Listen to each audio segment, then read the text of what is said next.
Imagine for a moment that the world around you begins to slip.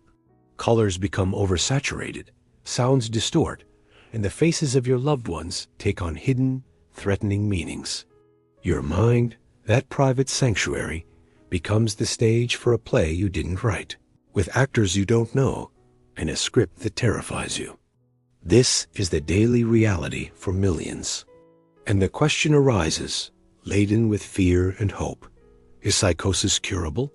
In the next few minutes, we will not only explore the medical answer, but will penetrate the very heart of what it means to lose and regain reality. Today, you are going to discover that the border between madness and sanity is thinner and more permeable than you ever imagined. For centuries, psychosis was the territory of the outcasts, the possessed, those condemned to perpetual isolation. It was seen as an irreversible fracture of the soul. But modern science offers us a different lens. Think of your brain as a symphony orchestra. To produce the beautiful melody of conscious reality, every instrument, the neurons, the neurotransmitters, must play in perfect sync. Psychosis is the moment when the violins go out of tune, the brass erupts in a chaotic crescendo, and the conductor loses control. The result is distressing noise, a cacophony that drowns out the original melody. The diagnosis? The orchestra is sick. The sentence? To play like this forever. This is where our true journey begins. Because the first great truth is that psychosis is not a disease in itself, but a symptom. It is the high fever of the mind. And just as a fever can be due to the flu, a bacterial infection, or an autoimmune reaction, psychosis can be the manifestation of schizophrenia, a bipolar episode, major depression with psychotic features, severe trauma, or even the effect of substances. This is the first point of light. If it's a symptom, we can look for and treat the underlying cause. So, is psychosis curable? The answer, based on decades of research and thousands of recovery stories, is a resounding ye, but nuanced. Cure in mental health rarely means a clean slate. It means recovery. It means remission. It means taking back the reins of your life. Treatment is the map out of the labyrinth. Antipsychotic medication is like restoring the tuning to the instruments. Psychological therapy, especially approaches like cognitive behavioral therapy for psychosis, teaches the conductor to regain control and the musicians to ignore the false notes.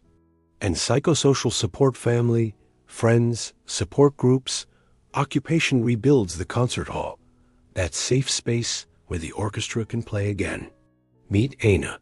At 22, a crisis of extreme stress at university triggered her first psychotic episode. She heard voices criticizing her, believed her thoughts were being broadcast on television. The world became hostile. Many around her whispered that she wasn't the same anymore, that she was lost. But Aina found a psychiatrist who didn't see a label, but a person. With adjusted medication and therapy, the voices faded to a distant echo, and then silence.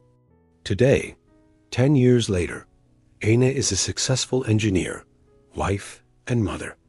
Does she carry scars? Yes. Is she hyper-aware of her stress? Absolutely. Is she cured? She says she lives a full and meaningful life, free from psychosis. Isn't that the deepest definition of healing? But here we arrive at the controversial element, the debate that shakes the foundations of our understanding. Conventional psychiatry often speaks of symptom management and relapse prevention. But what about the inner experience? Some movements, like the Hearing Voices Network, propose something radical. What if, instead of silencing hallucinations at all costs, we could dialogue with them? What if the voices were not merely a neurological glitch, but a manifestation of unresolved trauma, a dissociated part of the self crying out to be heard? This perspective is explosive. It suggests that the path to cure might not be the total eradication of the unusual experience, but its integration. Are we medicalizing and silencing a cry of the soul?